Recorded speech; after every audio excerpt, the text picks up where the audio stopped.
Welcome to my channel Lakshmi Ramana recipes. ఈరోజు మనం గుడిలో ప్రసాదం తింటూ ఉంటాం కదండి, ప్రసాదం పులిహోర. ఆ ప్రసాదం పులిహోర అంటే మనందరికీ చాలా ఇష్టం కదండి.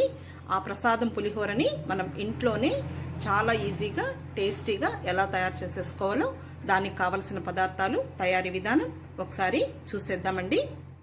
ముందుగా ఒక పావు కేజీ బియ్యాన్ని ఒక 10 నిమిషాల ముందు నానబెట్టుకొని, 1 గ్లాస్ బియ్యానికి 2 గ్లాసుల నీళ్లు వేసుకొని ఉడికించుకొని అన్నంని ఈ విధంగా ఒక వెడల్పాటి గిన్నెలో వేసేసుకొని అన్నంని ఆరబెట్టేసుకోవాలండి. అన్నం మరీ మెత్తగా కాకుండా అలాగని పలుగ్గా లేకుండా ఈ విధంగా మీడియంగా ఉండాలి. అయితే అన్నం కొంచెం మనకు పూర్తిగా చల్లారాలి.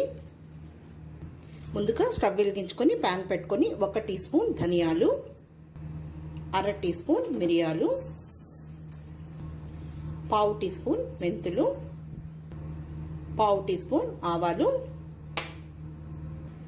ఒక 6 ఎండుమిరపకాయలు వేసేసుకొని మీడియం ఫ్లేమ్లో వేయించుకోవాలి.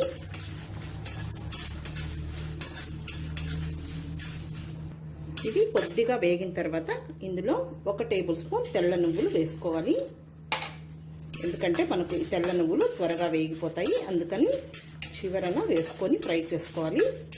మీడియం ఫ్లేమ్లోనే ఫ్రై చేసుకోవాలండి. మాడిపోయిందంటే మనకు ఈ పులిహోర అనేది టేస్ట్ మారిపోతుంది.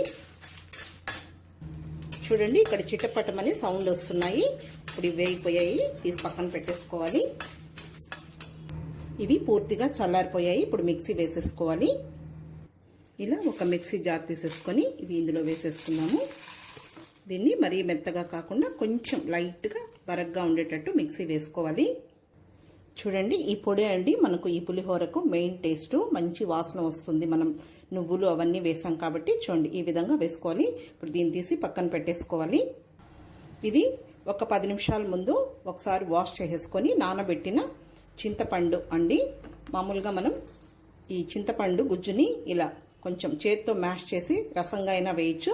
లేదు మనకు ఇలాంటి పులిహోర చేసినప్పుడు ఈ పిప్పితో కూడా బాగా నానబెట్టి మనం మిక్సీ వేసి కలిపామంటే ఆ టేస్ట్ మనకు ఇంకా బాగా టేస్టీగా ఉంటుంది. ఇక్కడ నేను 50 గ్రాముల చింతపండు తీసుకున్నానండి.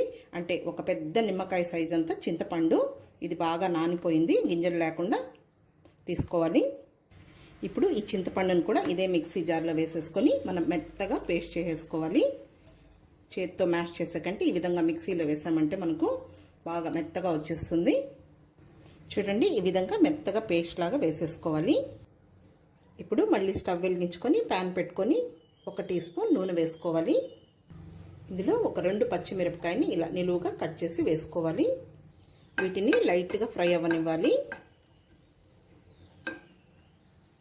ఇలా లైట్గా ఫ్రై అయిన తర్వాత ముందుగా మనం మిక్సీ వేసుకున్న ఈ చింతపండు గుజ్జుని ఇందులో వేసేసుకోవాలి. ఇప్పుడు ఇందులోనే ఒక 1/2 టీ స్పూన్ పసుపు పొడి, కొద్దిగా కరివేపాకు, అలాగే మనకి అన్నంకి సరిపడా సాల్ట్ కూడా ఇందులోనే వేసేసుకుందాము. ఇప్పుడు ఇదంతా ఒకసారి మిక్స్ చేసేసుకున్నాము. ఇప్పుడు మిక్సీ గిన్నెలో కొద్దిగా నీళ్లు వేసుకోవాలి. ఇప్పుడు ఇందులోనే 1 టీ స్పూన్ బెల్లం ఇలా కొంచెం కొట్టి వేసేసుకోవాలి. ఆ పచ్చిమిర్చి మనకు పోపులో కూడా వేస్తాం, కానీ ఇలా చింతపండు పులుసులో మనం ఉడికిన పచ్చిమిరపకాయలు పులిహోరలో తింటూ ఉంటే చాలా బాగుంటాయి. ఇది ఒక 2 నిమిషాలు మనకు ఇలా మిక్స్ చేసుకొని ఉడికించుకుంటే సరిపోతుంది. ఇది చాలా త్వరగా అడుగంటిపోతుంది. మనం ఇలా కలుపుకుంటూ ఉడికించుకోవాలి. చూడండి, ఇప్పుడు ఆయిల్ కూడా కొంచెం అలా పైకి వస్తుంది. ఇప్పుడు దీన్ని తీసి పక్కన పెట్టేసుకొని పోపు వేసుకోవాలి పులిహోరకి. ఇప్పుడు ఒక 2 టేబుల్ స్పూన్ల ఆయిల్ వేసుకుందాము. 1 టేబుల్ స్పూన్ పల్లీలు. ఈ పల్లీలు కొద్దిగా వేగిన తర్వాత 1 టీ స్పూన్ ఆవాలు, 1 టేబుల్ స్పూన్ పచ్చిశనగపప్పు, 1 టేబుల్ స్పూన్ మినపప్పు. కొంచెం ఈ పోపు దినుసులు ఎక్కువగా వేసుకుంటే బాగుంటుంది. 1/2 టీ స్పూన్ జీలకర్ర, ఒక 8 మెంతులు ఆల్రెడీ మనం పౌడర్లో వేసాము. వీటిని మంచిగా దోరగా వచ్చేటట్టు వేయించుకోవాలి. ఇందులో ఇంకొక 2 పచ్చిమిరపకాయలు ఇలా నిలువుగా కట్ చేసి వేసుకోవాలి. అలాగే ఒక 3 ఎండుమిరపకాయలు తుంచి వేసేసుకోవాలి. ఇవి మనకు నంచుకొని తినడానికి బాగుంటాయి. కొద్దిగా కరివేపాకు, ఇంకొక పావు టీ స్పూన్ పసుపు పొడి వేసుకోవాలి. అలాగే ఒక పావు టీ స్పూన్ ఇంగువ పొడి వేసేసుకొని ఇప్పుడు మనం స్టవ్ ఆఫ్ చేసేసుకుందాము. ఇప్పుడు ఈ రైస్లో ఈ పోపును వేసేసుకోవాలి. అలాగే చింతపండు గుజ్జును కూడా వేసేసుకొని ఈ రైస్నంతా బాగా మిక్స్ చేసేసుకోవాలి. అంతా బాగా కలిసేటట్టు కలిపేసేసుకోవాలి. ఆల్రెడీ మనం సాల్ట్ కూడా వేసేసాము. ఇలా మనం ఇదంతా కలిపిన తర్వాత చివరగా ముందుగా మనం పొడి చేసి పెట్టుకున్నాం కదండి, అది ఇందులో వేసేసేయాలి. మనం ఆ చింతపండుతో పాటు వేసామంటే ఆ గుజ్జులో కలిసిపోతుంది. సో ఇప్పుడైతే మనకు అంతా బాగా కలుస్తుంది. ఇప్పుడు ఇదంతా వేసిన తర్వాత మళ్ళీ ఒకసారి నీట్గా కలిపేసేసుకోవాలి.